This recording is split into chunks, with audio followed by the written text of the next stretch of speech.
Hey, what's going on, guys? Welcome back to the Jeremy Scott Fitness Podcast Radio Show, coming to you on this Sunday, December the 15th, 2024. Hopefully it finds you staying safe and staying sweaty all at the same time. On today's episode, we are talking about strength training fundamentals, and especially as you age. So any of you people who are, I don't know, probably 35 and beyond, but especially if you've entered the magical 40 and plus echelon, this would be for you. Honestly, if even if you're younger, I think you can take a lot of good pieces here. And I'll kind of talk around in between, not so much kind of training by the decades, but just what I think the fundamentals are, especially as you kind of move into your, more mature training years and hopefully help you guys get more done with less. And the biggest thing is just stay in the game, injury free, and just try to be the most, badass, old man, strong, shredded version that you can be, no matter where you're at. So that's on the docket today. Couple quick housekeeping things. One, you guys know Jeremy Scott Fitness app is live always. JeremyScottFitness.app. You guys get a week for free. All my weekly workouts, 6 now, full programs in there and beyond. What do we got cooking there? Our 47-day transformation. The link will be in the show notes. That's our flagship online coaching program. We've been doing it for a handful of years now. Probably the thing I'm the most proud of outside of like just building the community is that program, because it goes into all the layers of fitness, physical, mental, spiritual, emotional, and beyond. January the 6th is when we're going to kick that program off. So if you guys want to check it out, 47daytransformation.com. The link will be in the show notes. You can do it anytime. You'll own it for life. If you bought it last year, you can still enter in to kind of get the grand prize. We're going to fly you guys out to Scottsdale here, put you up in a hotel. You can work out with us if you're the winner, and a bunch of other cool things. We'll do weekly prizes throughout as well. So if you're interested, check that out. January the 6th is the start date, but you guys can pick it up anytime, and you can do it with us as a challenge, or you can do it later in the year if something else would work for you. On top of that, big shout out to my homies at AG1. You guys know the one thing I take every single day and I never miss. If you're somebody who struggles to eat enough fruits and veggies, this would be the one thing that I would throw into your life. So instead of taking 14 different pills, just pop this bad boy in and you're good to go. Usually what I do is I just take a travel pack, I rip it, throw it in a little bit of water, shake it, and I'm good to go.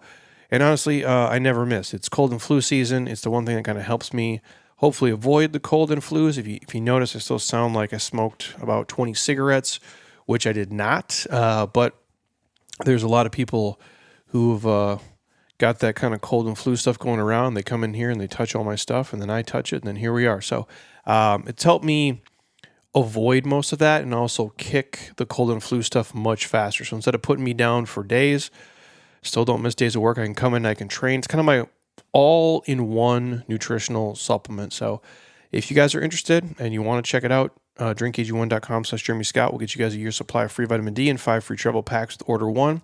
But if you guys want a 100% free sample on me, hit me up. We'll send it to you right to your front door. You can try it, and if you like it, we'll hook you up with all the free stuff from there. But if you want something that has all the micronutrients plus prebiotics and probiotics for gut health, this would be the one thing I would throw into your life. That's why I've taken it pretty much every single day for the last 7 years. Maybe there's been a day or two where I haven't taken it, but for surely in the last probably 3 or 4, never missed a day.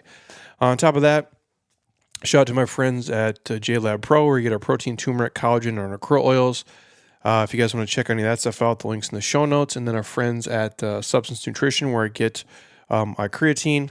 Always use the code JSF10, get 10% off there. Again, if you guys aren't taking creatine and you're trying to build muscle and kind of maximize your strength, it's the easiest kind of low-hanging fruit supplement. And again, we got the highest quality version here from a man, Dr. Mike Rossell, and can get it to you guys on the cheap. So all that stuff's in the show notes. If you want to check out AG1, I got free samples of that, discounts on the creatine, and then my protein, turmeric, and collagen, all those things easy to add into your day and life. Obviously, you still have to eat real food, but if you supplement around it to get the most out of your training, that's what I would do.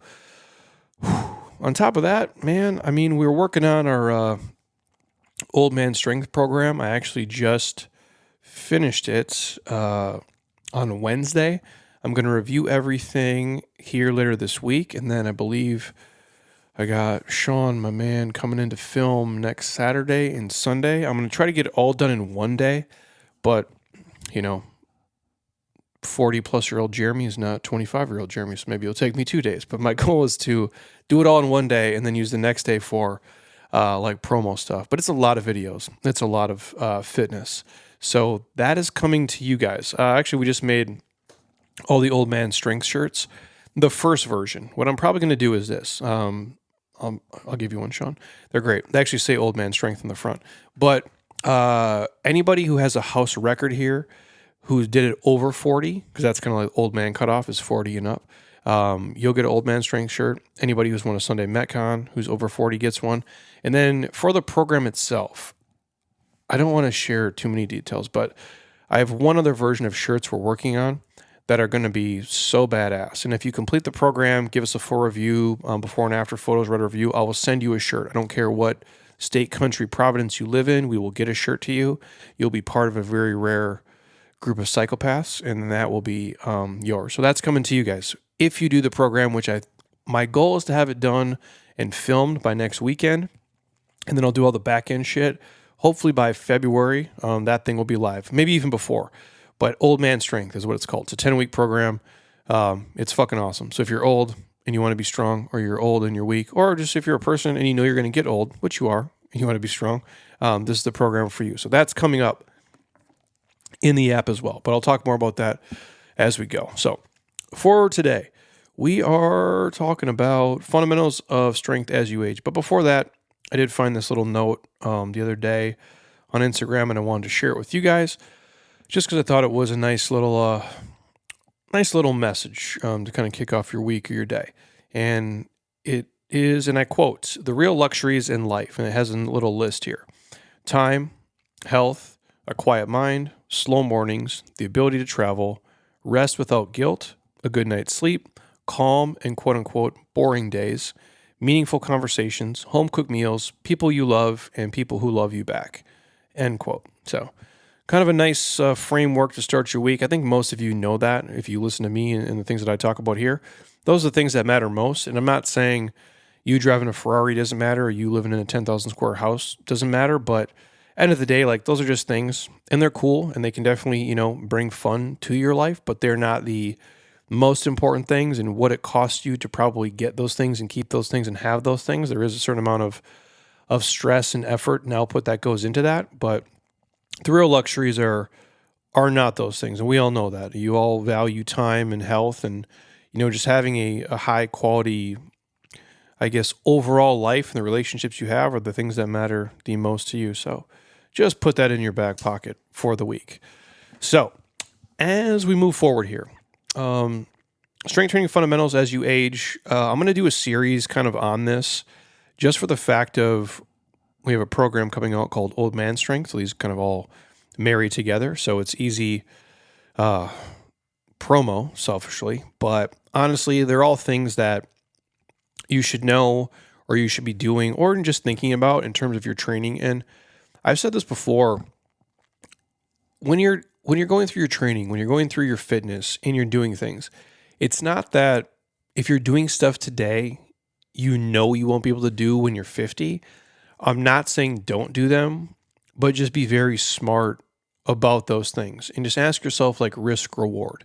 And because I think the goal for all of us is just to be able to be in this game as long as possible. And what I mean is the game, just life in general, just be able to move, with the best quality you can, as pain-free as you can, through full range of motion best you can, not getting tired, doing basic household chores or playing with your kids. And I've said this before in here, and Lane Norton said it, kind of famously, you're gonna get older, and you're gonna have pain in your body and in your life and discomfort at some point. It's just gonna happen. Just, your knees are your knees, your ankles are your ankles, your shoulder's your shoulder. It's the same one you've had for, 30, 40, 50, 60, 70 years. There's going to be some discomfort there and some pain there. And you can either have pain and be weak as hell, or you can have pain and be strong. And I would always, echo, strength is never a weakness. So it's better to be strong and have the same kind of issues than be weak and have those same kind of issues. And just be smart about how you go through it. It's the way I look at fitness in general and life in general. You're going to have the same issues in life, the ones that you can't control, the ones that just come your way. And it's like, you can have those problems being like ripped like Rambo, or you can have those problems being 500 pounds. And for me, it's just easier to have those problems being in great shape. It lets you have a kind of a backbone to lean on. You're a little bit more resilient. And that's kind of how I think about strength training in general. Like, it's cool to be strong. You've never met anybody and you're like, you know what, man, I'm too strong, bro. Like, I'm too strong. It's like being too rich. It's like having too much sex. It's like being too good looking. I don't know if those are things. Are those problems? I guess. Like, Brad Pitt wakes up and he's just like, oh, fuck, I'm Brad Pitt today. Like, man, this is so rough. Scarlett Johansson wakes up and she's like, oh, God, I got to be me today. Like, you know what I mean? Like, that's how I would feel. Like, you're too strong. Like, you're prime Ronnie Coleman. You're like, man, I'm squatting 800 pounds for reps. Like, that's how I kind of look at this. So in terms of strength training fundamentals, as you get older, the first thing I would say is, one, being strong is never a weakness. It's a good thing. You want to hold on to as much strength as you can in the right way, knowing that strength is going to change. You're not going to always, PR your 1 rep maxes. There's going to become a pinnacle where you don't get quote unquote 1 rep max stronger, especially if you were elite at a younger age. That's just facts. It's not my opinion.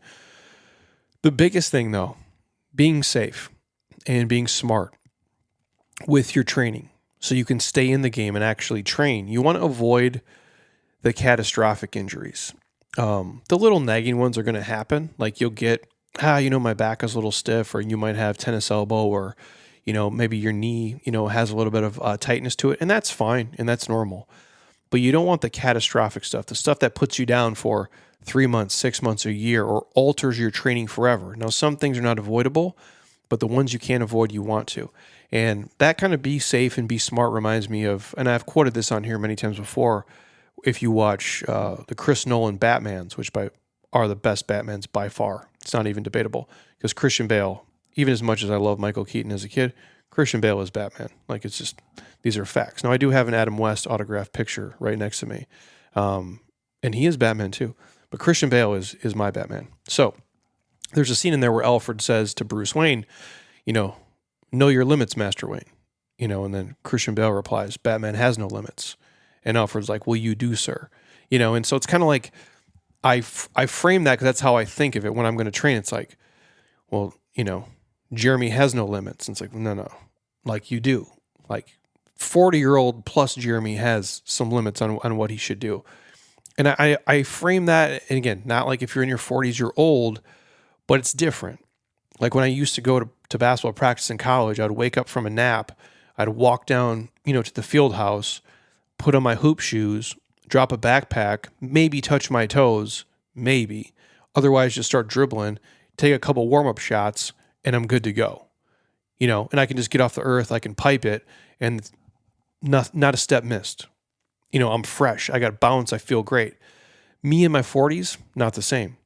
And so there is a difference. And then that's what I mean. Like, when you're older, there is a difference there. It takes a little bit more to get the engine warmed up here.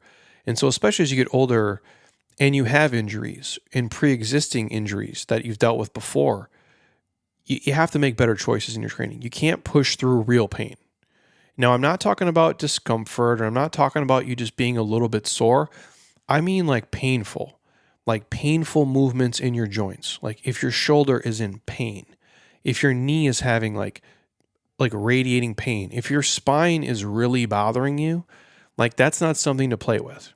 Like, when you're listening to this, you're 36, you're 39, you're 44, and your low back is super stiff when you get out of bed, and it's just bothering you when you're sitting in a seat, probably not a great idea to go, PR your deadlift this week. You know what I'm saying? Like, that's what I mean, where if there's pain, like pain that is really changing your day-to-day activity, you need to fix that. You need to spend time on it. You need to find the root cause. We need to correct the movement pattern, and we have to work around it. You're past the age of where you can play with that shit. That's how I feel. And I think you need to take that with you, especially when you're training and you're still pushing it as you kind of move through life. Because those little aches and pains, they don't magically go away anymore. You got to be smart. You got to work around it. I think you have to do daily maintenance on your body.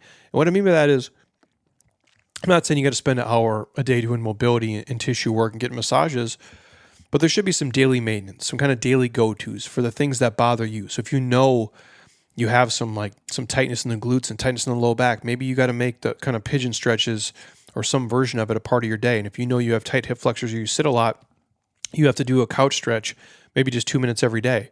It's just like part of your daily maintenance routine.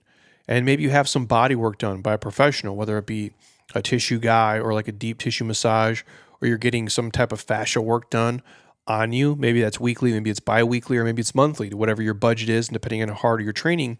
I think that's important. That's an investment in your day. It's not an expense at this point. And then obviously on your own, if you have some dedicated mobility and tissue work time, movement prep. So before you work out, what are a handful of moves you go through just to kind of do checkpoints, whether it's world's greatest stretch, maybe see how the shoulders, hips, hamstrings are moving.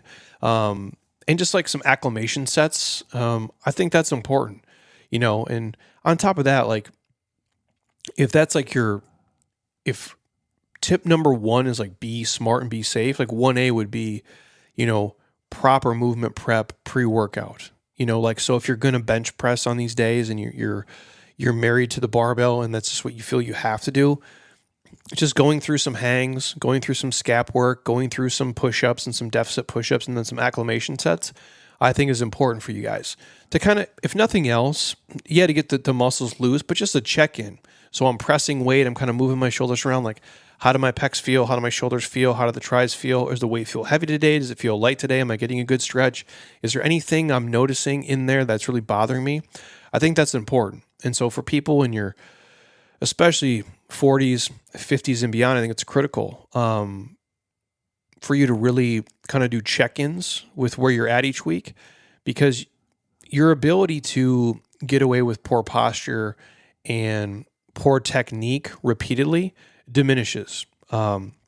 So my opinion is you need to be warm, you need to be pliable prior to your training, during your training, and you want to be strong, but you want to be fluid and not stiff, right? Like you want to be flexible and strong. That's the goal. You want to be almost like water. You don't want to be, you're strong, but you're like, your body's like fucking wood, like when someone tries to dig into it, like you don't want that. Like, cause you got to think of it like if you're so stiff and you're so tight and then you try to go from 0 to 100, like imagine getting out of bed and then just going for an all out dead fucking sprint. The first thing you do in the morning, it'd be like taking frozen rubber bands, out of the freezer and trying to pull them apart real fast. Like not good things are going to happen, right? Like think about it that way. Like get your body loose and ready to do what it's going to do. Number two, focus on progressive overload, you guys, and you all know this, those of you who train. And there's a lot of ways we can go about this. I know people think it's just adding weight on. That's not always the game, but you have to think like in terms of the stimulus your body gets used to. So like homeostasis means like your body is trying to find this balance, like the place it's trying to live. And if you're always doing the same sets and the same reps and the same weight and the same workout, your body's kind of like, this is easy. I don't really have to change. This is not stress that's going to induce any type of, growth for you. And then it doesn't. And I'm not saying there isn't benefit to doing the same workout with the same rep and the same sets over time. There's mental benefits. You're going to keep a certain amount of muscle. It's healthy just to move around and exercise. But you're not going to get stronger in a lot of ways. And that's the name of the game when it comes to strength training. You're trying to get stronger in different vectors or different verticals, if you will. And to get stronger in any way, shape, or form, you have to overload your body. And there's a lot of ways to do that, and I'm going to talk about specifics, but you have to overload your body. You have to create a stimulus to make it change. You have to let your body recover, which for you diehard psychos out there, that is more difficult because you always want to train, and I'll speak about the specifics of that. Like if you're chasing a goal of just, hey, I want to work out because mentally I feel good, or do I want to maximize results? Sometimes those are the same. Oftentimes they're not, especially as you become I don't want to call it like a senior trainer, but like somebody who's been in the iron game for, 15, 20, 30 years, rest is key. And so overload the body, get proper rest, you marry those two together and boom, you're going to get stronger over time. And so when you talk about progressive overload, the easiest way for people to start out, especially if you're like a novice or beginner trainer, is just put more weight on the bar, heavier dumbbells in your hands, heavier kettlebells, heavier weight vest. That's it. Just putting more external load on the body. Now, like I mentioned earlier, and I've talked about this on here before, at some point, you can't do that. Like for me, whatever my max bench press was, I was never great at bench pressing, like a fixed barbell. Maybe, I don't know, 315 or 325, somewhere in the 300-pound range. I'm not going to go heavier than that anymore. Nothing good is going to happen in my life. The minimal amount of growth my pecs and anterior shoulder or any of my upper body, which my entire shoulder girdle, for example, would get from that, the risk far outweighs the reward for any minimal growth for me. And so I can't really progressive overload in just terms of external load on the body for that anymore. As a guy who's into his 40s, that's not the game for me.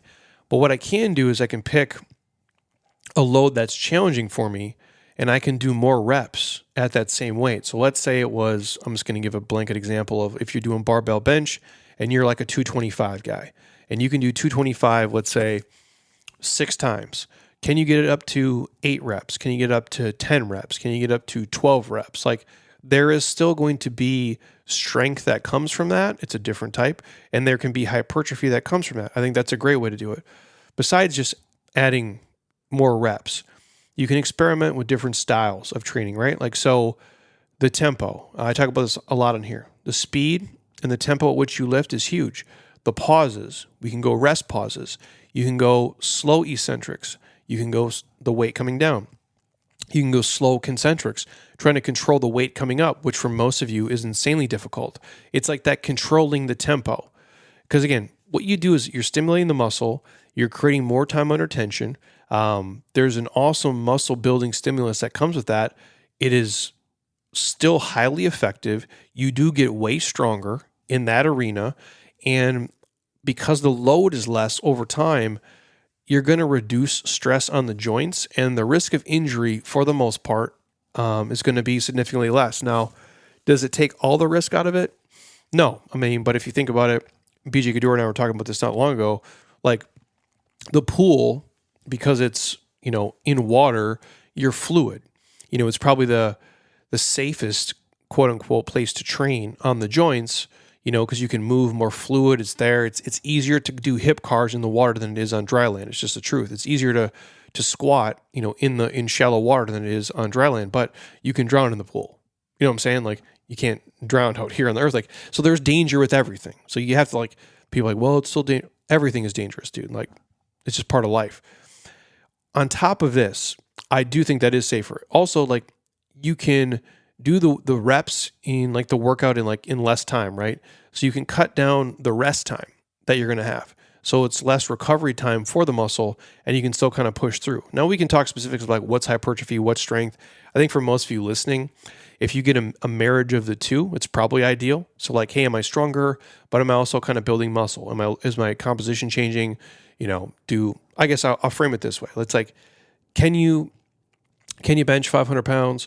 Or do you want to look like you bench 500 pounds? For most people listening, you probably care more that you look like you can do it than actually doing it. Because if you look like, no offense, like a trash can, and then you tell people you can bench 500 pounds, they're like, cool story, bro. You know what I mean? Like, does anybody really give a shit? But if you look like you do, like, that's what a lot of people are chasing. Now, the perfect balance is you can do both. Like, you can be strong and you look strong. I think that's kind of the ideal marriage. So when we talk about progressive overload, a lot of this is going to get kind of blurred with the hypertrophy stuff, and I think that's a great mix for people. On top of that, if you increase the frequency of the workouts for people, so instead of doing, and I might touch on this later, instead of doing like the old school bro splits where it's like, hey, Monday I do just chest, Tuesday I just do back, maybe you split it kind of like an upper lower day, or you could do even push-pull days where you're doing multiple, kind of push exercises for the front of the body, for the chest, 2 or 3 times a week versus just 1 time a week. I think that's a great way as well for you guys to get stronger. And then real quick, like I mentioned earlier, just having more time under tension with those kind of different protocols, even like Partial reps, I'm a fan of. Slowing down the body weight stuff, I think, goes a long way for sure. And then when you are training, having maybe one or two of these kind of modalities like per session, I think is a great way for you to get stronger. And again, just so we're crystal clear, like rest times historically in terms of hypertrophy, which is like quote unquote like building muscle, I usually go probably 60 to 90 seconds for those sets. Now, some of the bigger movements, maybe I take a little bit longer. Like if it is split squats, or that's probably the one I hate the most is fucking split squats. That one I'll take a little bit gap. I try to not take long breaks because I figure the less time I take in between, the faster I can get through them. I don't know anybody who's like, you know what? Like, I really love Bulgarian split squats. Like, you wake up and you're like, that seems fun today. Like, they're great for you. They're an amazing exercise to do, but man, like, if you're doing them right, I don't know how you like them. It's like riding the assault bike. Like, oh man, I really want to ride the assault bike. Like, you really like it? Like, you must have some like childhood trauma or some, your ex-wife really hates you, or your soon-to-be ex-wife really, you know what I'm saying? Like, you have to have something wrong with you to really like this type of shit. But anyways, off topic. I tend to go 60, 90 seconds for hypertrophy stuff. For the strength stuff, maybe 2 to 5 minutes between sets. The bigger stuff, deadlifts, heavy overhead pressing, horizontal pressing, split squats, those types of things. Now, for me, I'm historically like a 2-minute guy. Rarely would I take like those 5-minute gaps in between because I don't really go that type of heavy anymore. Maybe back in the day when we were doing, like doubles and triples for like, I remember me and Mike Farr were doing like triples of 515, and we would probably like, I would do a set, he would do a set, we would bullshit in between, and then kind of do repeats for that. That would like be like the heaviest, but again, he was like a powerlifting type guy, not really my jam. So for me, about 2 minutes in between sets is kind of what I do, even on the heavier stuff. If it's got to be more, it's got to be more. But I don't really go that low in terms of reps anymore, Like, I don't do the 2s and 3s. It's really not my thing, unless it's like a lower protocol, which I can talk about here. But that's probably about it. For me, probably 2 minutes is a good rest period. Now, I will say this. The lowest in terms of reps that I tend to go now at this age is probably 5. I believe in the Old Man Strength program, 6 is the lowest amount of reps, and there's a rhyme or reason to that, which I'll talk about in the program, just safety standpoint, and just to kind of touch the masses. But for me personally, 5 is probably it. Now, I've been doing this my entire life. This is what I do for a living. I got a base built, and I'm smart within the 5.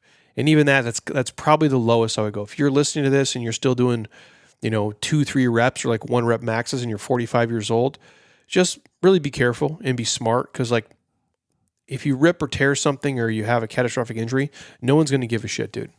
No one's going to be like, oh man, I was benching 345 that at the gym and I ripped my pec off. They'd be like, that's stupid.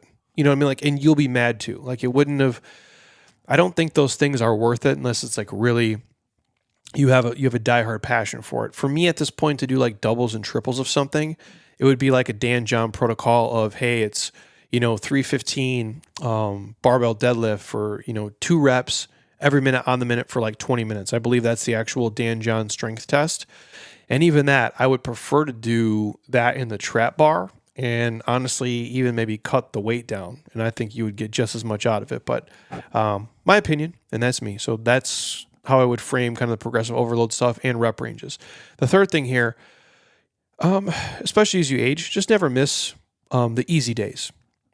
Don't miss the easy days where you feel good, because I promise you this, as you get older, you won't have as many prime days where you feel great, injury-free. You're not going to. It's part of the game. When you're 25, every day feels like, dude, when you're 25, you every week is Shark Week. You know what I mean? Like, when you're 25 years old, every week is Shark Week, dude. You're living the dream. When you're 45, you probably got a wife or a husband or some kids or some responsibilities. You got a job, you got bills and shit. Like, you got real stuff that all that factors in. Like, there's just things that you pick up things emotionally, physically, and you carry them with you. And some of them you can't shake. So when you have good days, don't miss them. And for any dude out here who's around my age, who grew up on Rocky and grew up on Predator, Never miss a mandatory Monday, because for most of you, you're still bench pressing on Mondays. That's the easiest fucking day for you, dude. Like, for you to go in there and pump up your chest and pump up your arms and walk out there feeling like you can do the Dylan, you son of a bitch, handshake from Predator. Like, why would you miss that? Like, that is the day you have to train. Like, get in there. Now, personally, I would make that day the day you dread doing, so you get that shit out of the way. Like, hey, man, I really don't want to do split squats today. I'm going to do this on the days I feel good. I think that works best. It's kind of like eating, your vegetables first versus last. Like, you eat, like, you go to dinner, you eat a steak, you eat your ice cream afterwards, and it's like, now we're going to eat asparagus. Like, that sucks. That's a shitty order. I would say your training is the same way. Do the things that you're dreading up front when you feel good, and kind of reverse engineer everything from there. Or if you know you're never going to miss Monday because it's like, hey man, it's still International Chest Day, then do that for sure. Like, just get those things in. For a lot of people, especially when life gets hectic, it's the same thing. Like, the most people here who are successful typically train earlier. And we have people who do train later in the day that are successful, but life happens. Things pop up. You have, your kid got sick, somebody fuck with you at work, or you had something going on. Like, you might have to move your training around. It's hard to do. If you just get it done and out of the way earlier in the week, there's less obstacles and barriers to kind of hold you back. So I think if you have a hard time later in the week or later in the day, put the quote unquote mandatory stuff earlier in the week so you don't tend to skip it. So for most people, it's mobility, hands down. If it's dudes, it's probably the harder aerobic stuff and the harder lower body stuff, because if it's later in the week, you can probably talk yourself into doing a couple, of sets of incline bench press. You know what I'm saying? Like, I'll be honest with you, I'm a bro at heart no matter what. I do all the things because it's what I want to do. I want to have a well-rounded body. I want to be strong everywhere so I can coach people and I can speak to it, and I know how bad the workouts suck, and I want my body to work as best it can, and I want to be old man shredded. I want to die fucking shredded. And so if my wife is still around, she'll still remember me in this shredded body, so she's got to go date this next clown who looks nothing like me, and it would haunt her. The ghost of me would haunt her forever. That is my only fucking goal here. So my point is, I'll do all the stuff. Even with that said, I can always talk myself into doing bicep curls. I can always talk myself into doing tricep pull downs. That you can never do enough curls, dude. You never do enough push-ups. Like, there's no limit. I can always do that. It's hard for me on a Friday afternoon because I just did this yesterday, or Friday, excuse me. I was here on Friday. I had to do all this work shit. We got our turf painted. We did all the stuff here. A lot of just in-house maintenance. And it's like 3:30, and I'm like, split squats are on the docket. And it takes me a good 15 minutes to kind of talk myself out of being a little bitch to do the heavy-ass split squats, but I did them. How much easier would that have been if it was just hop on the bench press, dude? Would have looked forward to it. So my point is, for you guys, that's a great way to frame it, is just do the necessary stuff when it's mandatory, and you'll never miss it. Again, there's always ways you can get stuff in, whether it's body weight, you got 10 minutes here, 15 minutes here. There's all that stuff you can do. But I think for most of you, make some mandatory days. So if you made Mondays mandatory, you've committed to doing at least 52 workouts per year minimum. That's it. And honestly, for most people listening, you don't got to be in the gym every single day. In fact, I would argue the older you get, you shouldn't be. Unless you love it, like you love the iron game. You grew up, as David Jack would frame it, you were a cellar dweller. Like, you just love you're an animal pack guy. Like, you love to just jack steel. And I get it, man. I'm right there with you. But for most people, amazing things happen in your life, and you'll look and move and feel your best if you just commit to 3 workouts a week, every week for 52 weeks. And that's mandatory. And you never miss. And you never miss those 3. Outside of that, you're just active and you're doing shit that's good for your body that you like to do. If that happens to be in the gym, that's great. If it's outside the gym, that's great too, but 3 minimum by 52, where you're going in there and you're trying to be the most badass, savage you can be. I think that's awesome. Amazing things will happen in your life. 3 workouts a week, 30 minutes a crack for sure, 52 weeks. If you got more time, spend more time. If you like to be in there, then do it. But if not, no worries. Number 4. How many do I have here? 6 tips, give or take. Is that right? Yeah, I don't even know. This podcast, it should have been Dr. Geyer here sitting across from me, but he got strep throat. And he didn't want to come in and spread it to everybody else. And so here we are. So here I am. So anyways, 6 tips total. I'm on number 4. Number 4, reduce the frequency of just loading on your spine, man. It kind of goes without saying for sure. Now, some of you might, be Superman and you're never going to have anything go wrong. But that's one like you don't really want to fuck with. And I think if you kind of group that stuff together in a smart way, it's best. I think if you're training and you're loading your spine multiple days per week, I think there's a smarter way you can kind of group that stuff together and not do that and not do everything, just bilateral. I think doing a lot of unilateral stuff is ideal. And I think for people out there who are listening and you're still heavy barbell back squatting all the time and heavy barbell deadlifting, it might not serve you anymore. It might not be necessary for you to keep making progress and for you to be the best, fittest version you can be. And I'm not trying to talk you out of it. If you like it and you see your best gains from it and you feel your best from it, respect. But for a lot of people, it doesn't have to be done. There's so many examples of how you can do deadlift variations and squat variations in a single workout or split workouts that are safer for the spine and for you. And I would argue with you, a lot of you listening, you'll get just as much out of doing split squats or reverse lunges from a deficit, or even goblet squatting variations than you will from back squatting. Now, obviously, if you goblet squat, you can't nearly load as heavy. But if you're going to rack squat with kettlebells, that's a gnarly core workout too on top of your legs, and you can smoke your legs doing that. I truly believe that's beneficial for you guys. Honestly, sled work too. For a lot of you, I would get on the sled. Like doing dedicated sled work, pushes and pulls at a heavy load is going to save your spine so much stress. And it's still a great way to work your wheels, and it lights them up from top to bottom.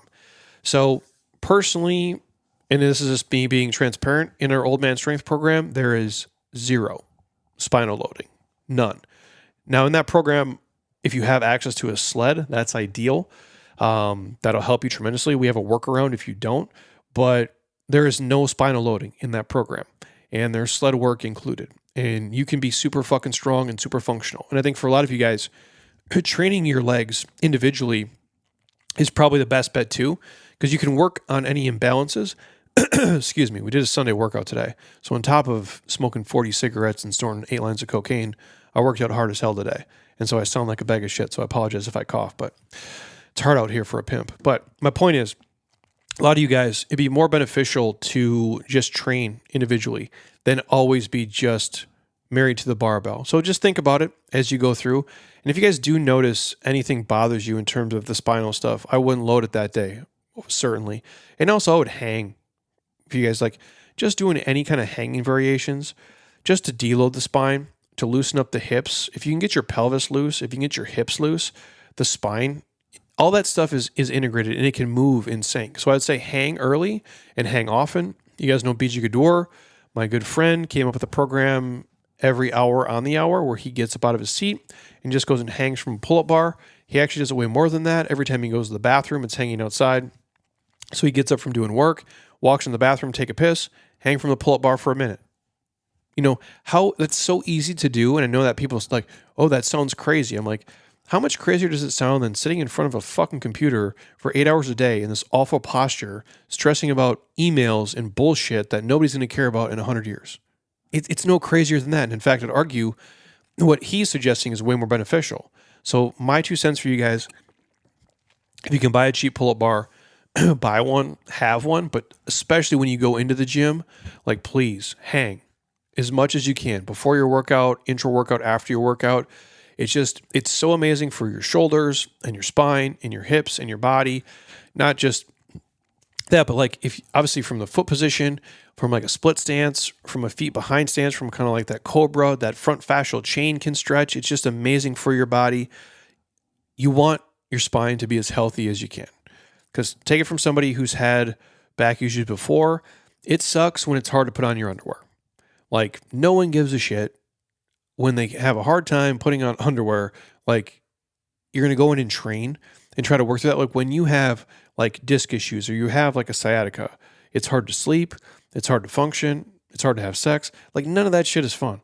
And I'm like, I don't think that's worth it. So if I'm telling you, you can get to the same goal of looking like Rambo, but not having to destroy your spine, I think that's the best bet, especially as you're older. Especially if you did the iron work early on, you built the base, man.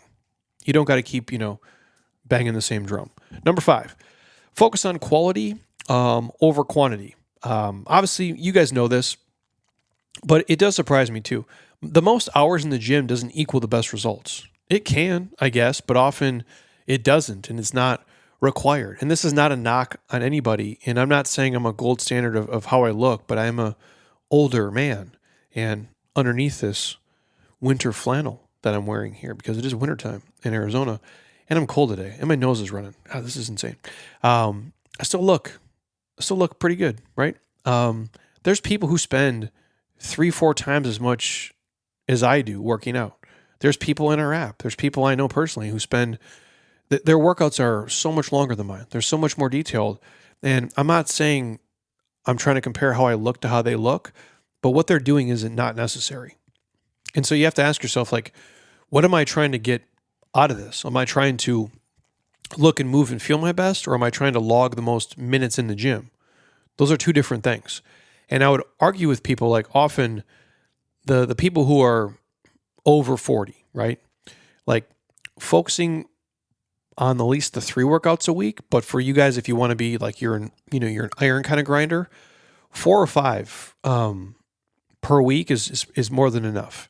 And exercise wise, I mean, 4 to 5 exercises per workout is probably all you need. If you want to go crazier, you could probably do maybe up to 6 if there was like some accessory work. But a lot of the stuff we do here for our programming for people, because most of my people are over 40, it's about 5. Like if we do like a little kind of 5-station circuit or like a 5-station AMRAP, if we do 6, there's usually like some light accessory work in there. But for strength stuff for you guys, 4 or 5 is probably legit. If you're doing stuff like calf raises and tib raises and stuff because you want to work on some of the strength stuff there, then I think it's okay. But for most of you, that's what I would do, and focus on the quality over the quantity.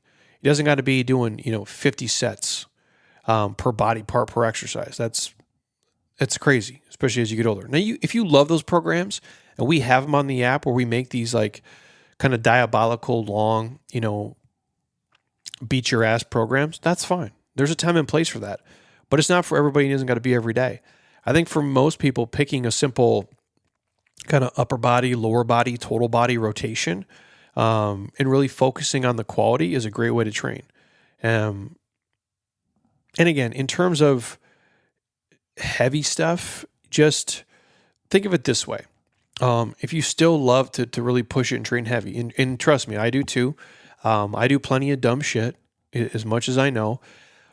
But I try to be married to kind of the saying, last rep is the best rep with the heavy stuff for sure. Now, if you want to do stuff like partials and things to failures, like you're doing bicep curls to failure and those last couple reps are shit, that's fine. I don't mind sloppy training to a point to kind of induce, close to failure or relative failure. I think that's okay. Now, if all your training is sloppy, that's a problem. So people are like, well, Jeremy says sloppy training is okay. I'm like, well, not if you do it the entire workout, you ass.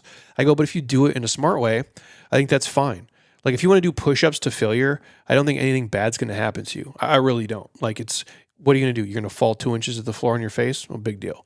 But with the heavy stuff, if you're deadlifting, any shape or form, any heavy squat stuff, especially spinal loading, any like barbell stuff where you can't bail, last rep is the best rep.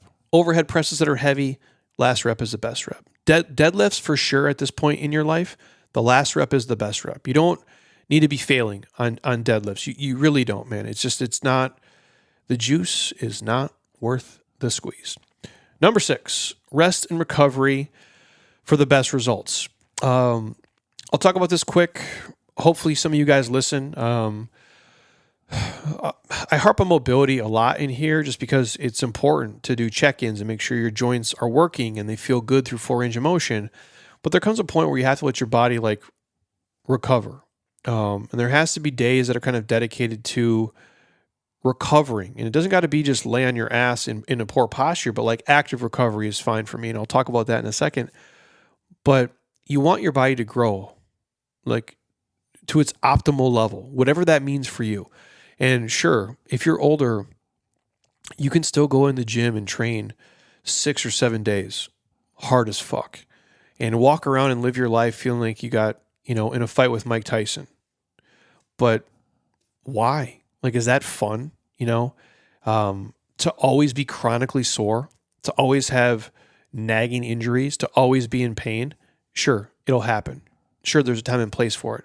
But 24/7, 365, like that's no way to live a life, in my opinion.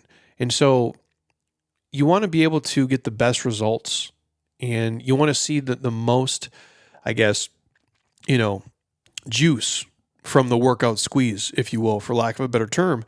And I think by doing that, you have to let your body heal and repair and recover. And so for the diehard fitness people who are listening to this, the ones who are like me, and you don't want to accept that, it's because you're addicted to just the high of working out.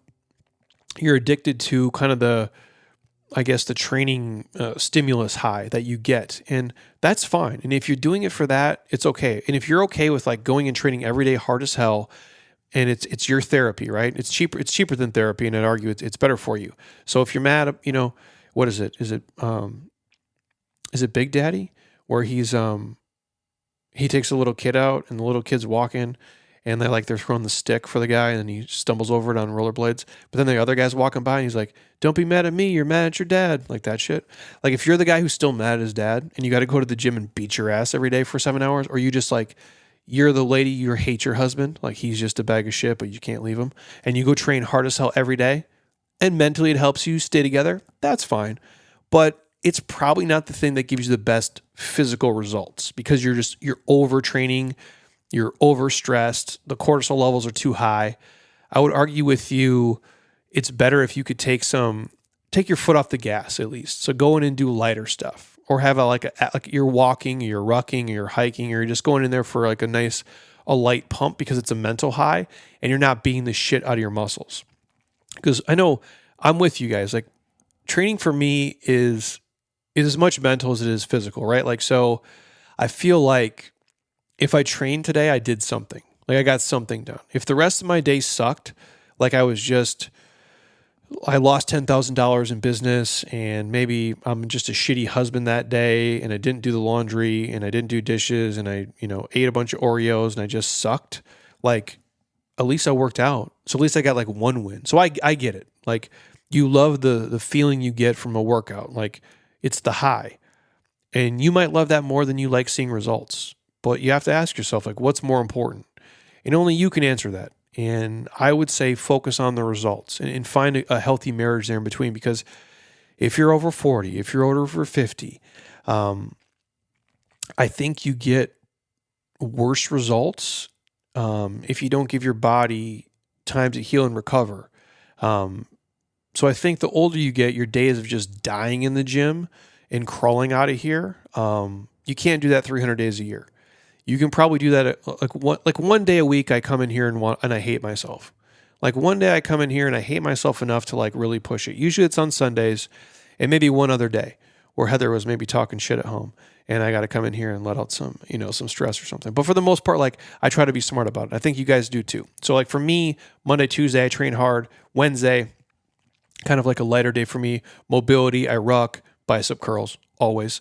And then Thursday, Friday, I train hard. And then Saturday, we film a bunch of our stuff. And Sundays, I come in and die. So there's my Wednesdays and Saturdays for me are kind of active days built in. So I guess I would say I have like 5, like really like kind of push it days. And that 6th day is kind of just like, we call it fake fitness for videos and stuff. It's still moving, but it's not, I'm not dying, and it's not stressing me out. And that works for me.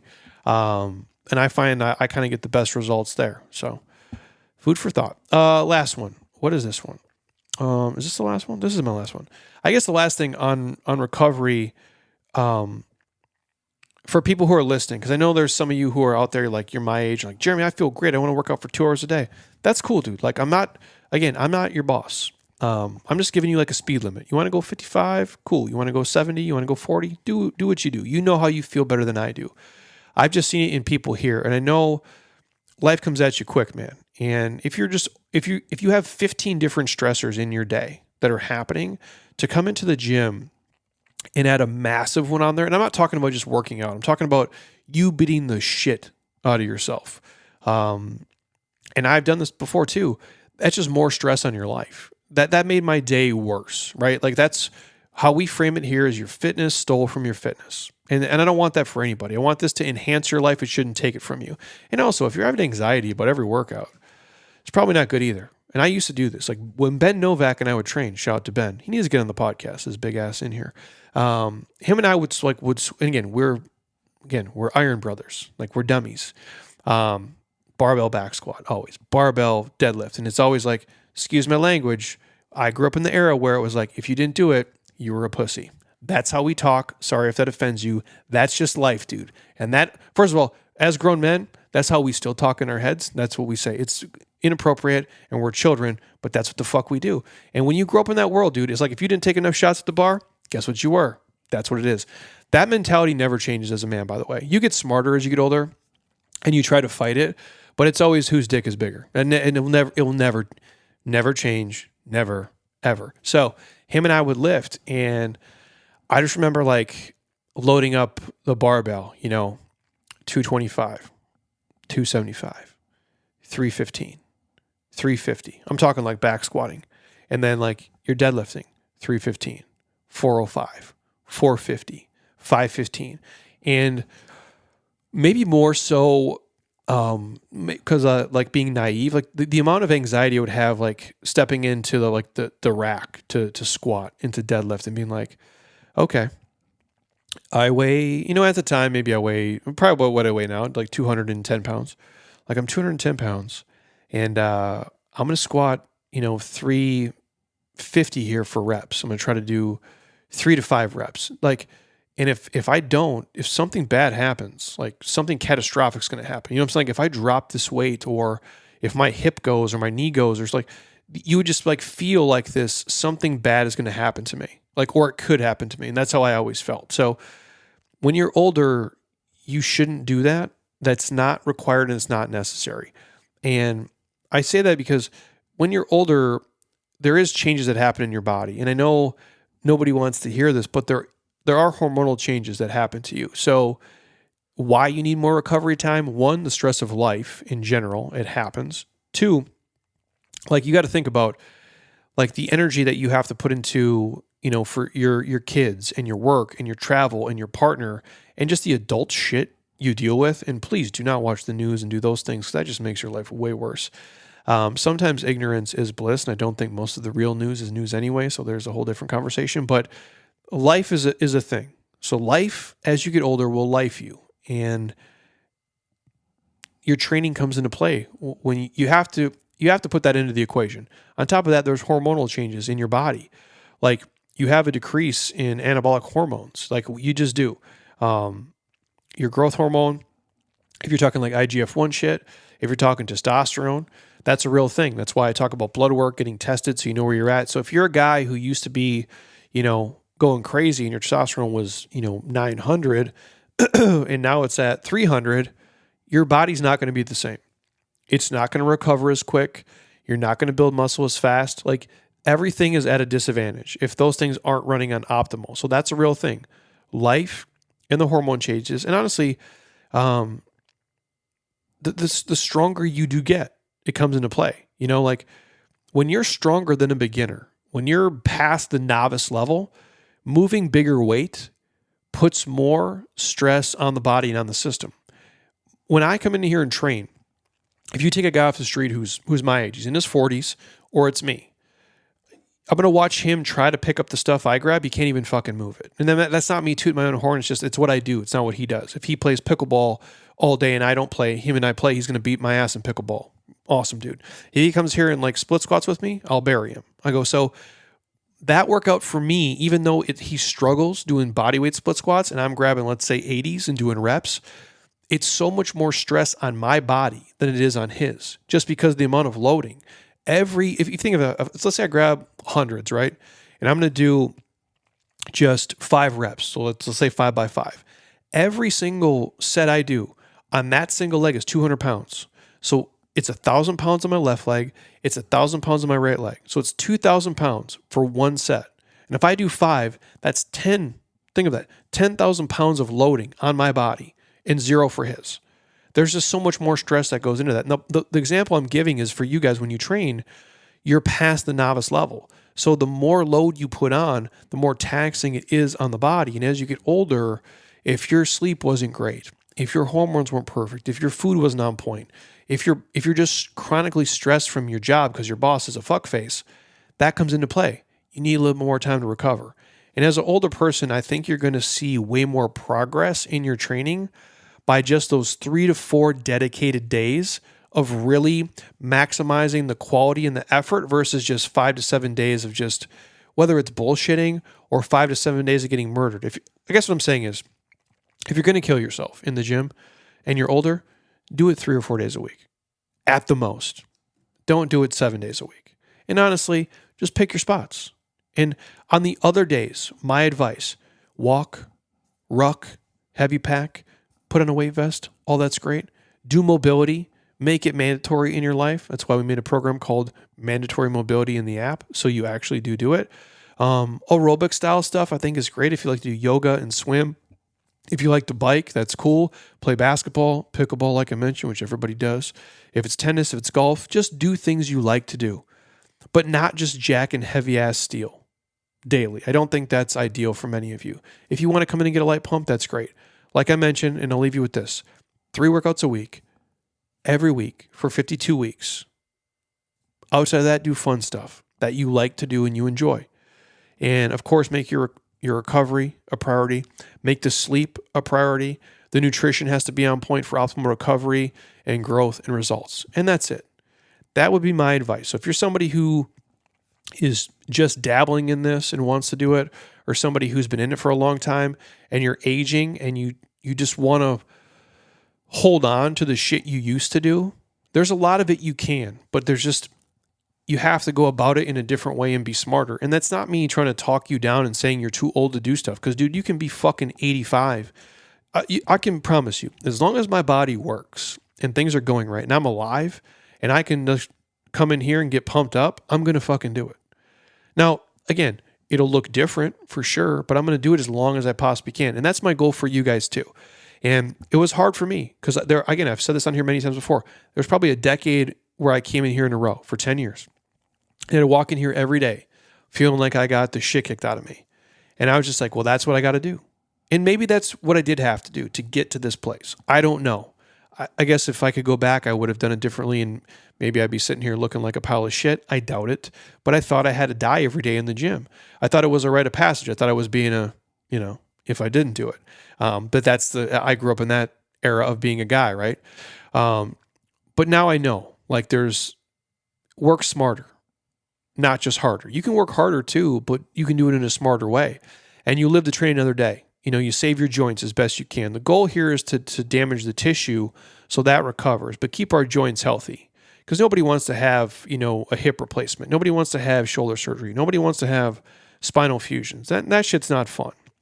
That's catastrophic stuff. And and again, injuries happen and it's just part of life. And I could naturally get one and you could get one and anybody could. But if you can avoid like tearing your ACL or rupturing your Achilles, like things like that, I think that's what we all try to do. And just knowing you can get more done with less as you get older because you are smarter and you've built a great base. And take advantage of the recovery stuff. I think it's important and it's fun. It's fun to feel good. It's fun to beat the shit out of yourself. I get it. And it's fun to also like make that part of your training. Like, hey, I'm going to get in the sauna.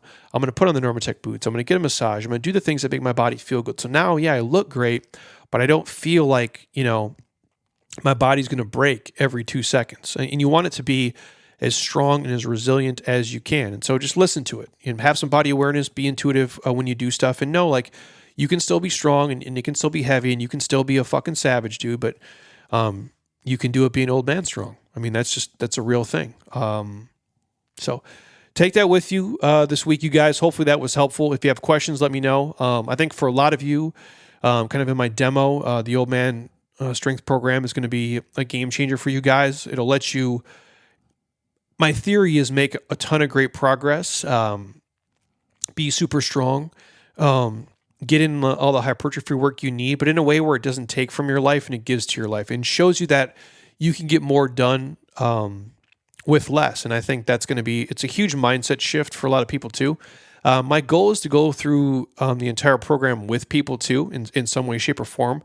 I've been doing a lot of it like right now, actually. So by the time it comes out, I'll probably have completed the entire thing in depth. I just haven't done the capstone week yet, but that'll come later on. And I'll talk about this too. It'll be I'll do a whole kind of training on it and a whole thing on it before it comes out, but that's what we got next on the docket. But next up, 47-day transformation coming obviously January 6th. You guys are down there. If you want a free sample, again, of AG1, hit me up. Don't be weird. I know a lot of people get strange, like, wow, I've listened to like 800 podcasts, but I've never asked. Just ask. We offer it because we want to send you the sample, so you try it. Like, that's what we're doing here.